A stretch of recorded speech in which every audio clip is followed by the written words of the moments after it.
kemudian beliau selama 2 tahun ya Pak Zarkasi ya. Kemudian gubernur yang pertama terpilih adalah kader P3, almarhum Djoko Munandar. Beliau menjadi gubernur pada tahun 2002 hingga 2005. Yang ingin saya sampaikan adalah P3 pernah menjadi gubernur di Banten dan gubernur yang pertama. Meskipun beliau kemudian kesandung, tetapi pengadilan menyatakan beliau tidak bersalah.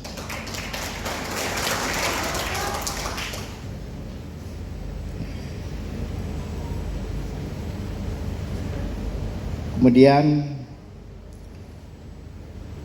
setelah itu tentu kita tahu yang pernah duduk menjadi gubernur karena kekuasaan itu dipergilirkan, maka setelah P3 ada partainya Pak Wagub tadi, kemudian ada PDIP, kemudian ada Partai Demokrat. Jadi baru masih 4 partai ini. Mudah-mudahan yang akan datang P3 kembali menjadi gubernur di Banten.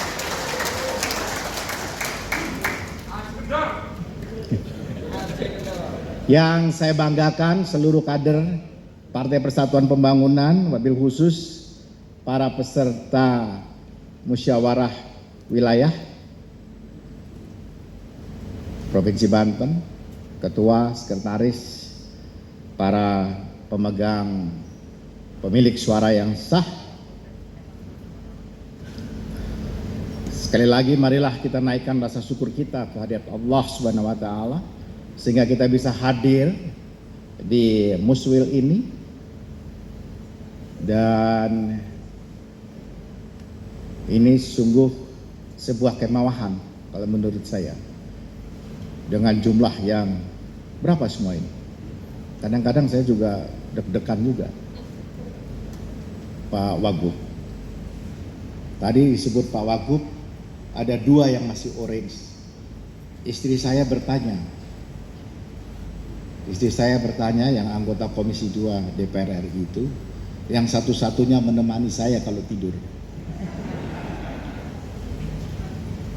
Ya, itu mesti tanya, yang orange itu 2 daerah di mana? Mudah-mudahan tidak di sini.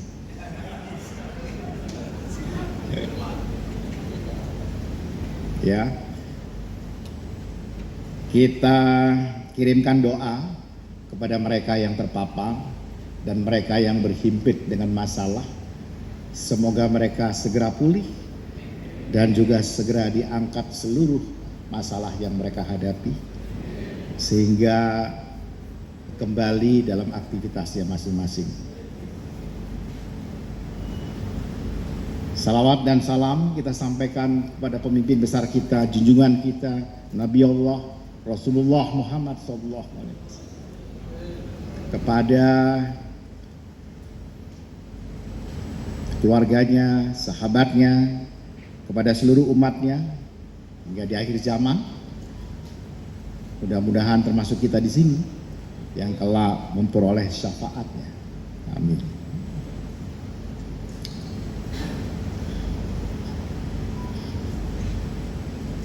Sebenarnya dengan saya mengatakan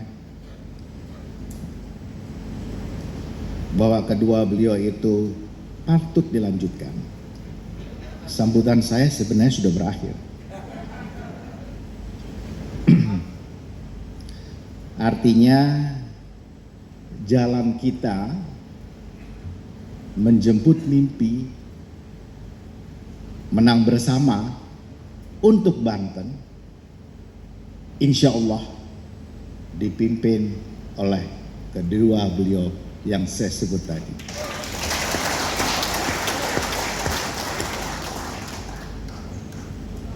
P3 Banten, P3 Banten, P3 Banten.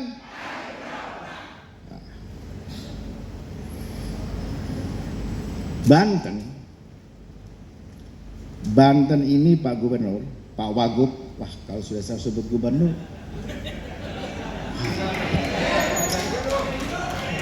biasanya itu doa,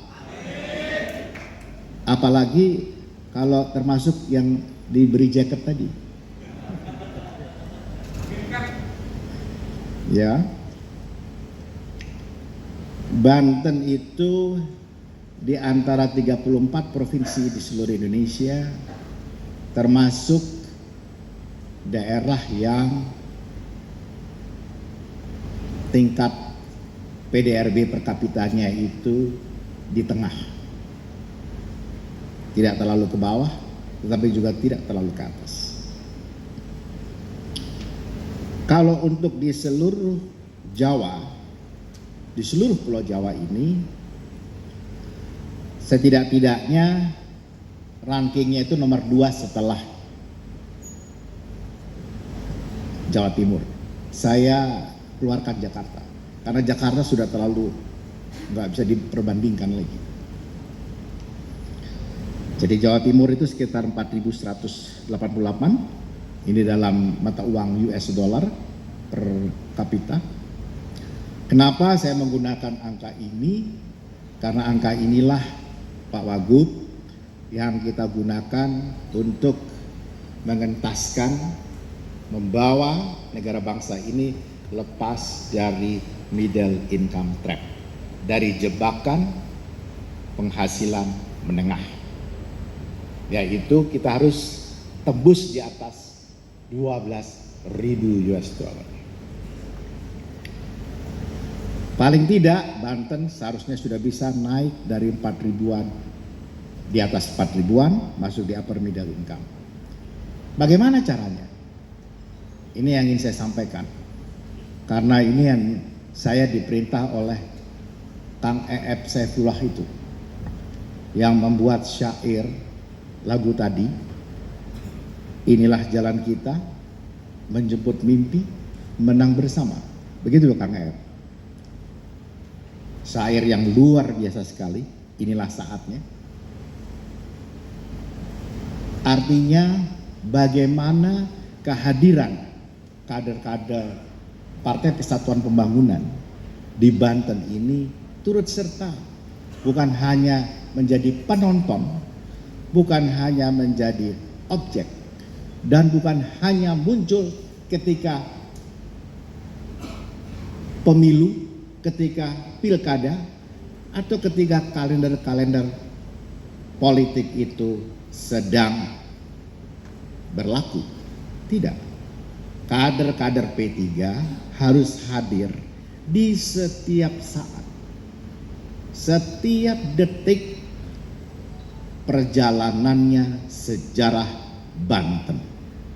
Sebab pembentukan Banten, termasuk di sana ada jerih payah dari para kader-kader Partai Persatuan Pembangunan. Karena itu menjadi penting tanggung jawab kader-kader Partai Persatuan Pembangunan untuk turut serta membangun provinsi di Banten ini.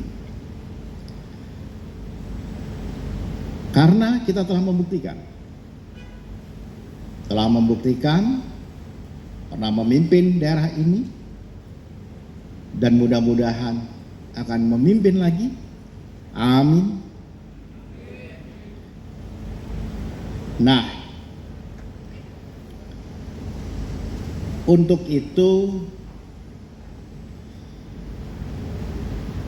tadi Pak Wagub sampaikan tingkat pertumbuhan ekonomi pada triwulan pertama ya Pak Wagub ya, itu masih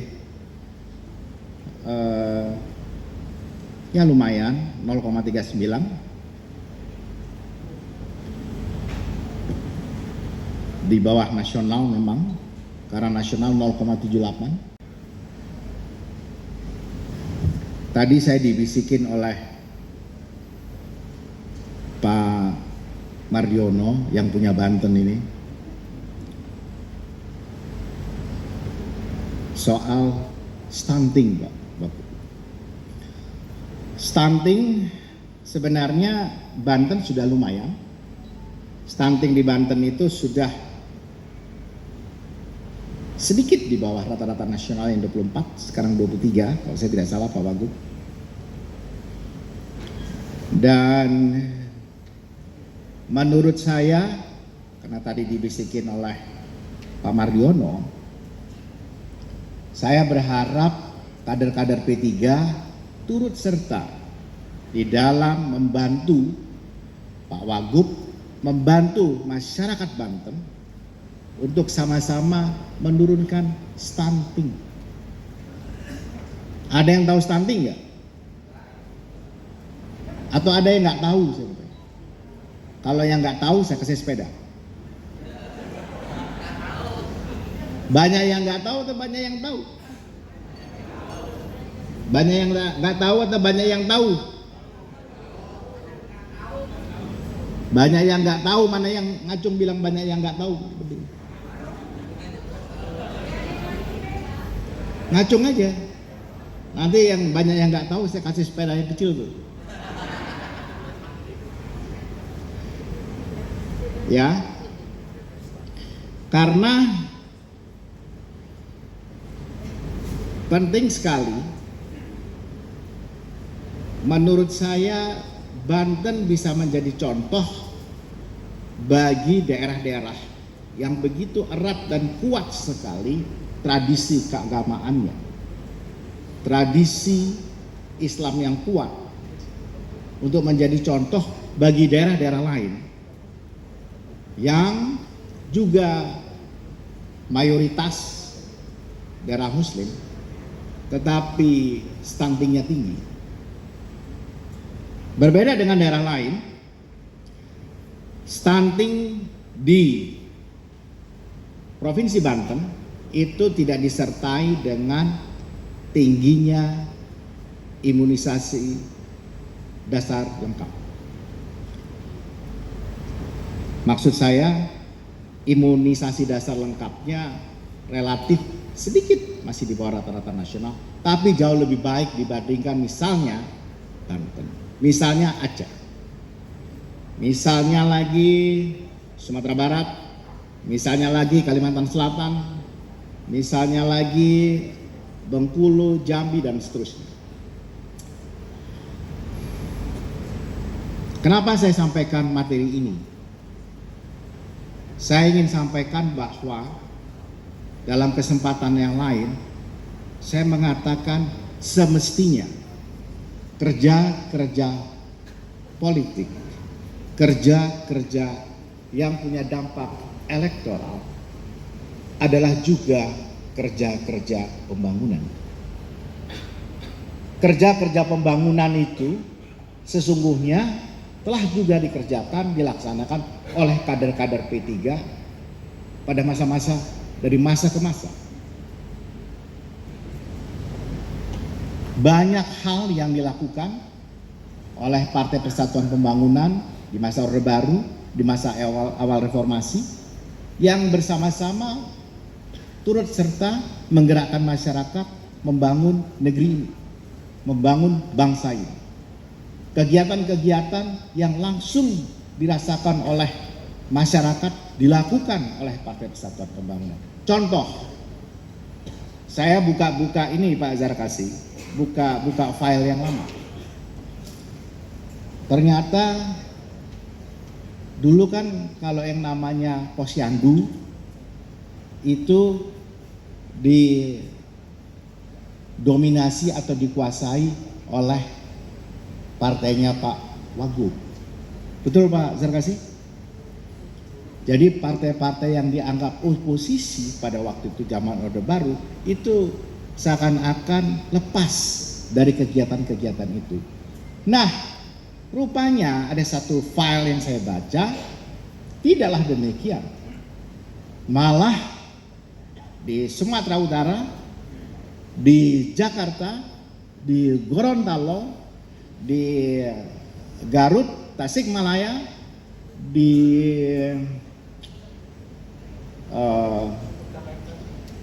saya lupa kota di Jawa Tengahnya itu bukan hanya posyandu biasa yang dilakukan oleh Partai Persatuan Pembangunan pada waktu itu, malah memberikan makanan-makanan tambahan yang pada saat itu relatif mewah untuk para bayi-bayi yang dibawa oleh ibu-ibu ke posyandunya Partai Ka'bah pada waktu itu, termasuk Partai Bintang. Begitu Pak Zarkasi. Jadi ada jejak-jejak kerja pembangunan yang menjadi kerja-kerja elektoral Partai Persatuan Pembangunan di masa-masa itu. Karena itu saya hanya ingin mengingatkan, kalau di zamannya Pak Zarkasi itu, yang masih muda pada waktu itu tentu, pernah dilaksanakan, kenapa tidak hari ini juga kita laksanakan? Temanya mungkin beda. Saya kembali ke tema stunting. Siapa yang nggak tahu stunting? Nggak ada lagi yang angkat tangan. Stunting itu adalah kekerdilan. Kekerdilan karena bukan fisiknya, tetapi daya intelektualnya. Jadi daya intelektualnya itu terganggu. Dan kemudian juga mempengaruhi fisiknya. Beda sama anak-anak embisil, mohon maaf. Ya. Beda dengan anak-anak yang kekurangan itu dilahirkan, beda sekali. Tetapi ini semata-mata memang karena tidak ada perhatian dari orang tuanya terhadap anak-anak ini dari kecil hingga usia minimal 2 tahun dan kemudian 5 tahun. Di Banten ini yang dicatat, kalau imunisasi dasar lengkap Pak Wagub sampai usia 2 tahun oke. Tetapi begitu naik ke 5 tahun, itu ibu-ibu udah kurang rajin. Ancamannya adalah anak-anak ini mengalami kekerdilan dan akibatnya itu kalau idealnya tidak dipenuhi, maka imunisasi dasar lengkapnya tidak dipenuhi, mereka peluang untuk terkena stunting itu 1,78 kali. Maka imunisasi dasar lengkap itu penting. Siapa yang tahu imunisasi yang diberikan kepada bayi di Banten ini? Imunisasinya apa saja? Ada yang ngacung nggak? Kesini. Pasti saya kasih hadiah. Hadiahnya nanti. Tapi silakan maju sini.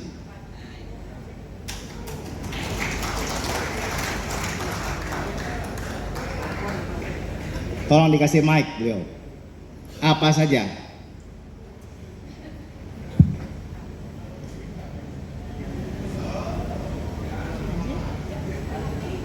Ayo, 1, 2, 3, 4. Yang pertama? Yang pertama BCG.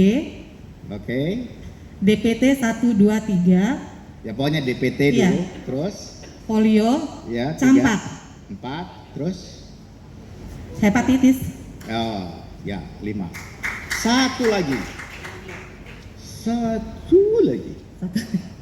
Biasanya sih itu Pak. Oke. Tapi kalau misalkan kayak MMR ataupun yang lain itu biasanya ketika tingkatannya sudah tinggi gitu maksudnya. Ya. Di rumah sakit yang Betul. berbayar mahal. Jadi PCV belum diberikan di Banten. Kenapa Pak? PCV, pneumonia Belum. fokus vaksin. Kalau di posyandu saya, kebetulan saya kader posyandu soalnya Pak. Saya dari Kota Serang.